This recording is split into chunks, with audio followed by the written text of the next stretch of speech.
জাফলং শীতে অন্য রূপে হাজির হয় জাফলং। চারিদিকে তখন সবুজের সমারোহ, পাহাড় চূড়ায় গহীন অরণ্য।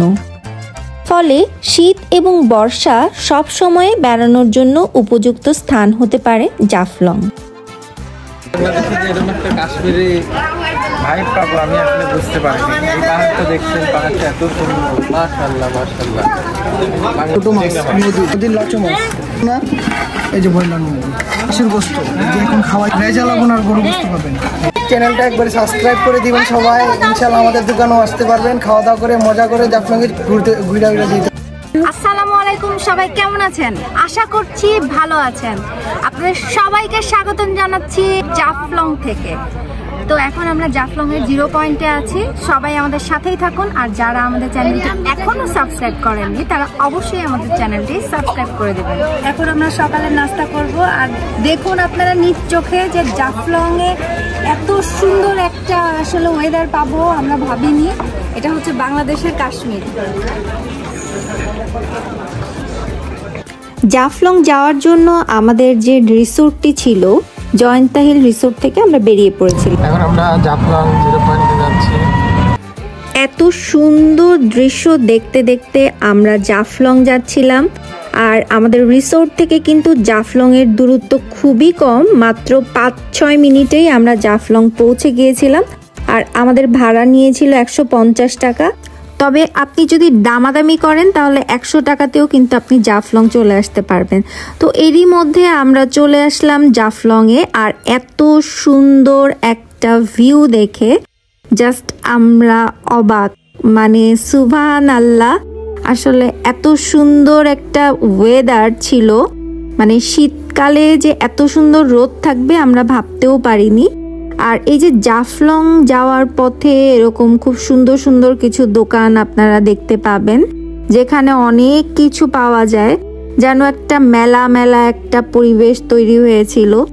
এখানে ইন্ডিয়ান অনেক পণ্য পাওয়া যায়। আর এসব দেখতে দেখতে আমরা একটু ভেতরের দিকে যাওয়ার চেষ্টা করছিলাম, কারণ প্রত্যেকবার আমরা জাফলং এলে সরাসরি আমরা জাফলং 0 পয়েন্টের ওখানে চলে যাই।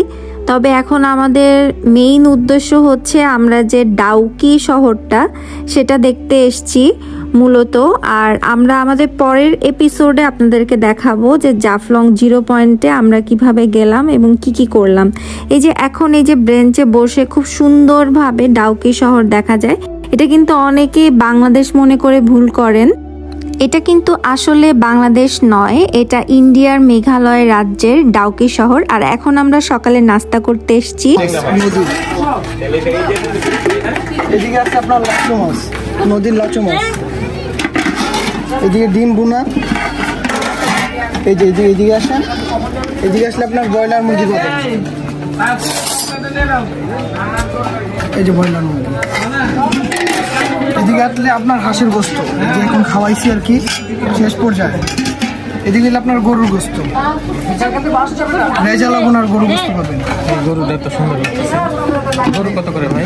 গরু গোস্ত দিয়া ভর্তাবাজি, ডাউল ভাত, 3 আইটেমের ভর্তাবাজি এবং ডাউল ভাত সব কিছু সহকারে 180 টাকা। সব মিলাই হাঁসের গোস্ত দিয়ে গেলে 180 টাকা, ব্রয়লার মুরগি দিয়ে 150 টাকা, মাছ দিয়ে 150 টাকা, ডিম দিয়ে 80 টাকা। তোমাদের এখানে এসে কেমন লাগছে?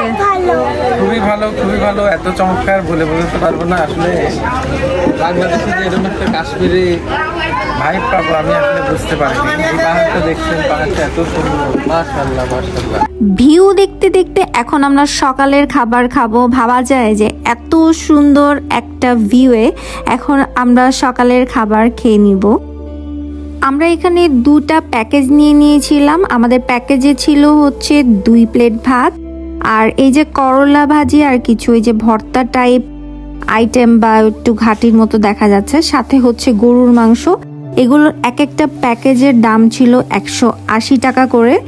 আর খাবার আসলে খারাপ বলা যায় না, বেশ ভালোই আমার কাছে। আর এই যে ভিউয়ের সাথে এরকম খাবার খাওয়া মানে আসলে পয়সা উসুল। তো আমাদের বেশ ভালোই লেগেছে, আমরা অনেক এনজয় করেছি এখানকার খাবার। চাইলে আপনারাও এরকম সুন্দর ভিউ দেখতে দেখতে আপনারা এখানে বসে সকালের খাবার বা দুপুরের খাবারটা খুব অনায়াসে এনজয় করতে পারবেন। আর এই ভাইয়া আমাদের চ্যানেলের নাম জিজ্ঞেস করলো, তো এত সুন্দর দৃশ্য দেখে আমাদের একদম মন ভরে গিয়েছে, মনে হচ্ছে যে আমাদের পুরো সিলেট ভ্রমণটা সার্থক হয়ে গেল। আমরা এত বেশি খুশি, এই যে এরই মধ্যে ভাইয়া আমাদের চ্যানেলটি সাবস্ক্রাইব করে দিল। আপুর চ্যানেলটা একবার সাবস্ক্রাইব করে দিবেন সবাই, ইনশাআল্লাহ আমাদের দোকানেও আসতে পারবেন, খাওয়া দাওয়া করে মজা করে জাফলং এ ঘুরে যেতে পারবেন। আপনাকে অনেক ধন্যবাদ আমাদের চ্যানেলটি সাবস্ক্রাইব করার জন্য ভাইয়া, থ্যাংক ইউ সো মাচ। অনেক মজা ছিল খাবার। ভাইয়ার দোকানের খাবারগুলো অনেক মজা ছিল, হাঁসের মাংস বিশেষ করে, গরুর মাংস সবগুলোই অনেক মজা ছিল।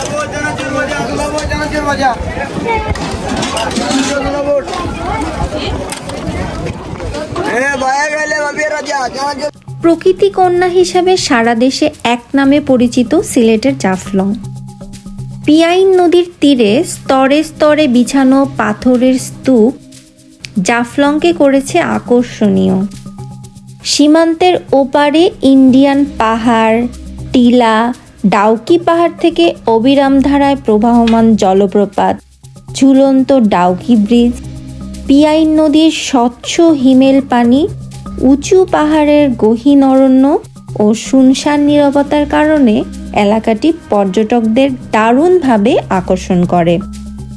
সিলেট ভ্রমণে এসে জাফলং না গেলে ভ্রমণই যেন অপূর্ণ থেকে যায়। জাফলংয়ে শীত ও বর্ষা মৌসুমে সৌন্দর্যের রূপ কিন্তু ভিন্ন। বর্ষার জাফলংয়ের রূপ লাবণ্য যেমন ভিন্ন মাত্রায় ফুটে ওঠে, ধূলি ধূসরিত পরিবেশ হয়ে ওঠে স্বচ্ছ, স্নিগ্ধ পরিবেশে শ্বাস নিঃশ্বাসে ফুরফুরে ভাব। খাসিয়া পাহাড়ের সবুজাভাব চূড়ায় তুলার মতো মেঘরাজির বিচরণ এবং যখন তখন অঝোর ধারায় পাহাড়ি বৃষ্টি হয়ে ওঠে বিপজ্জনক। আর শীতকালে সুন্দর এক দৃশ্য যেন নয়ন জোড়ায়। আর এখন আমরা চলে যাচ্ছি জাফলং 0 পয়েন্টের দিকে। আর আমাদের পরবর্তী এপিসোড দেখার জন্য কিন্তু আমাদের চ্যানেলটি অবশ্যই সাবস্ক্রাইব করে রাখবেন। আর যারা যারা আমাদের চ্যানেলটিকে পছন্দ করেন তারা লাইক দিবেন এবং কমেন্ট করে জানাবেন। তো আজকের মতো এখানেই বিদায় নিচ্ছি। সবাই ভালো থাকুন, সুস্থ থাকুন। ইনশাল্লাহ পরবর্তী দিনে আবারও নতুন কোনো ভিডিও নিয়ে দেখা হবে। আল্লাহ হাফেজ।